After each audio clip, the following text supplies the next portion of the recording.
Rabi, mood asoo gadan ma ku dhihino aniga. hooyo aniga 24 sano ku jira wixii rabaan samayn karaa hooyo waa ogeed inaa moota aniga aan jeclaay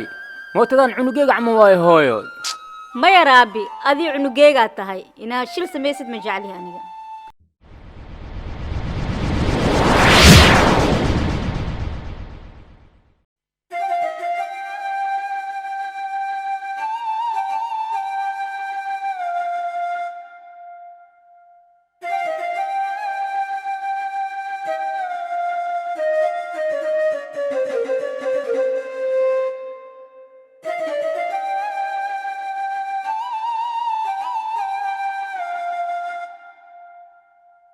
Rabi, mood asoo gadan ma ku dhihino aniga.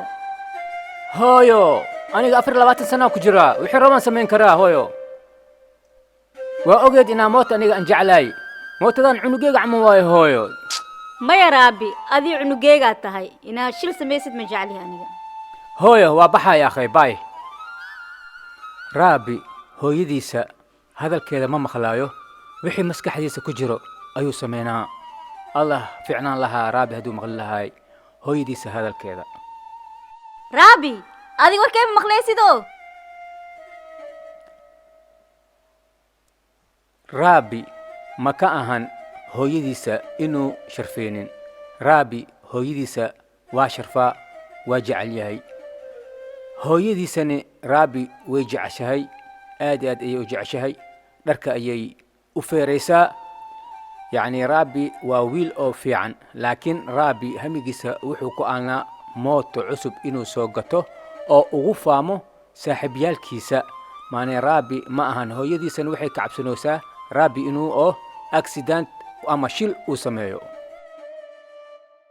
السلام عليكم رابي. وعليكم السلام ورحمة الله صاحب سيداي ما في عنتاي. الحمد لله هاي موتدان خطر واي أديك ماله. ها أنا له ما أنت سوقتي ما شاء الله. موتدان خال مأهنو. ها خالص هاي لكن الحمد لله وشخية أنا لعقتين شخية سوقتي هاي صاحب ميجا جيدسة. ما كذا هي يا أخي لعك فعل أيام كسينا. ما مروي والله لعك فعل أيام كسينا. هذا لين سوقتي صاحب سوى هذه مروي يا أخي ما كذا هنا هاي صاحب لكن هاي ده مكو أقوش هاي ناموت ودي. ما والله مي أقوله محل سميها هي أنا حك ها اسكت صباح هي هاي اسكجرها صاحب مبروك مبروك. الله يبارك فيه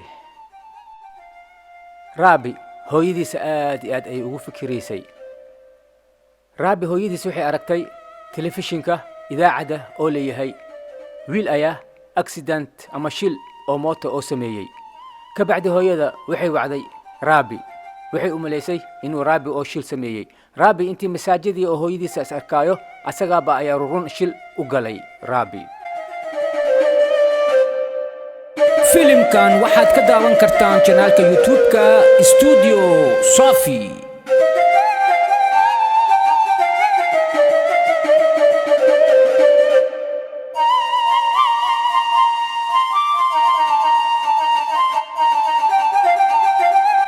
hooyadaydi waa ku baryaa hooyadaydi waa ku baryaa hooyadaydi waa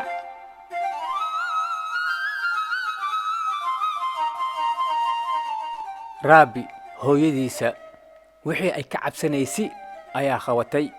sheekadan inuu dhaco ayaa diidaysay raabi hooyadiis sheekadiini waa dhacay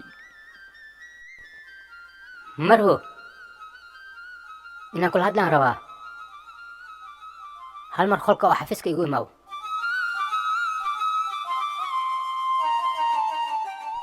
marwo wiilkaaga shirkaan ogolay mar dambe ma socon karo waa u dhammaatay Maya. filimkan waxaad ka daawan kartaan channelka YouTube-ka Studio Safi. raabi hooyadiisa warqad ayay u qortay raabi ma socon karo waxaa ilaahay soo qadiray raabi markii uu yaraa hooyadiisa gaariga ay ku wadi jirtay haddani asagoo weyn in oo gaariga ay ku wado hooyadiisa raabi waxaan dhani waxa asbaab u ah shirka oo asaga oo galay hadduu maqli lahaay war waalid waxaan ma dhici lahayn waran waalid ninkii maqlo ayaa la dhahay waraawo wax cuno waa waayi lahaa raabi hooyadiisa aad iyo aad ayuu u jeceshahay raabi hooyadiisa marna kama tegayso raabi markuu yaraa hooyadiisi waxay bari jirtay soclaad haddana raabi hooyadiisa waxay baray asagoo weyn sida loo socon lahaa maxaa yeelay waxay siinaysaa awood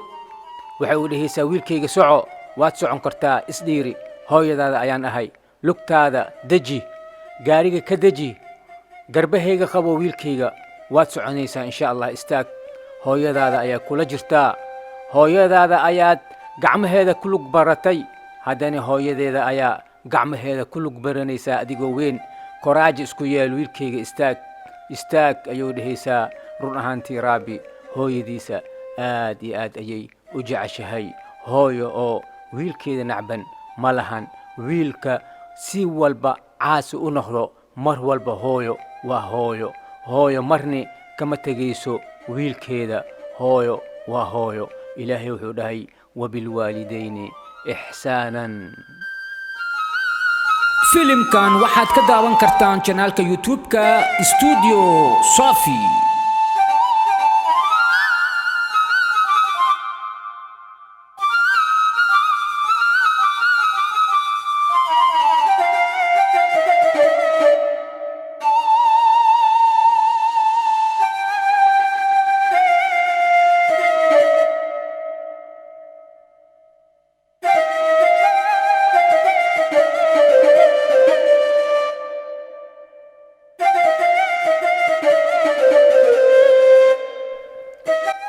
wiilkayga ogaaw inaan aniga mar walba agtaada aan joogo lagama yaabo agtaada inaan ka dheeraado wiilkayga hal ayaan kaa codsanayaa halkaasni oo ah waxaan jeclahay mar walba inaa respect aad isiiso oo igu dambayso adiga respect isi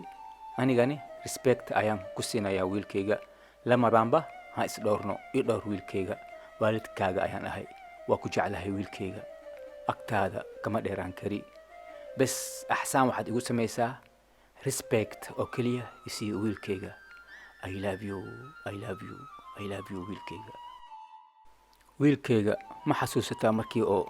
guriga aan ka soo baxay aan ku dhahay wiilkayga inteed u socotaa adiga waxaad i dhahday hooyo aniga waa weynaaday 24 sano ayaan ku jiraa aniga ayaan isxakuma leema xakumo wiilkayga aniga waxaan ka cabsanayay shil inaad samaysid aan ka cabsanayay shirkiini waad samaysay wiilkayga haddana aniga walwal iyo walbahaar ayaan la jiiftaa walwal ayaan la soo kacaa waxaan ku dhahay wiilkayga ha bixin istaag wiilkayga istaag warkayga waad maqli weysay waad oroday waad baxday waxaan ku dhahay wiilkayga istaag waa ku baryaa mootada aniga waa nacbanahay hooyo bis iga dheh aadda dhahday waadna iga carartay wiilkayga sidaas maxaad u yeeshay wax kama soo wareeganin wiilkayga kabacdi shilkii ayaad gashay wiilkayga dhulka ayaad dhacday wiilkayga haddii oo aad maqli lahayd waanadayda shilkan kuma qabsan lahayn laakiin waxaa la dhahay amarkii ku qabsanaayo 1000 sano ayaa kugu weyn inaa oo shilkan aad gashid ilaahay xaggiisa ayaa ku qoran ilaahay wax soo idmay wax soo qoray aadan ma calin karaan aadani ma dawooli karaan aadani wax oo samayn karo male ilaahay wixii soo qoray qof loo eebsanaayo ma lahan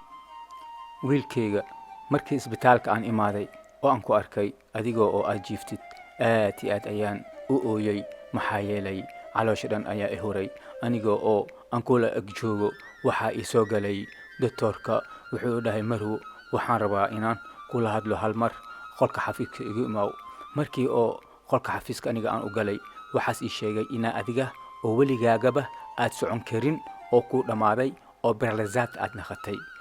sababta hadda u socotani waxa waaye aniga ayaan ku duceeyey ducodeyda ayaa kula jiray ilaahayna ducodeyda waa iga aqbalay ilaahay wuxuu rabo kun fayakuun ayuu ku dhigaa doctoryaasha waa iska hadlaayaan laakiin ilaahay ayaa soo qadiray inaad socoto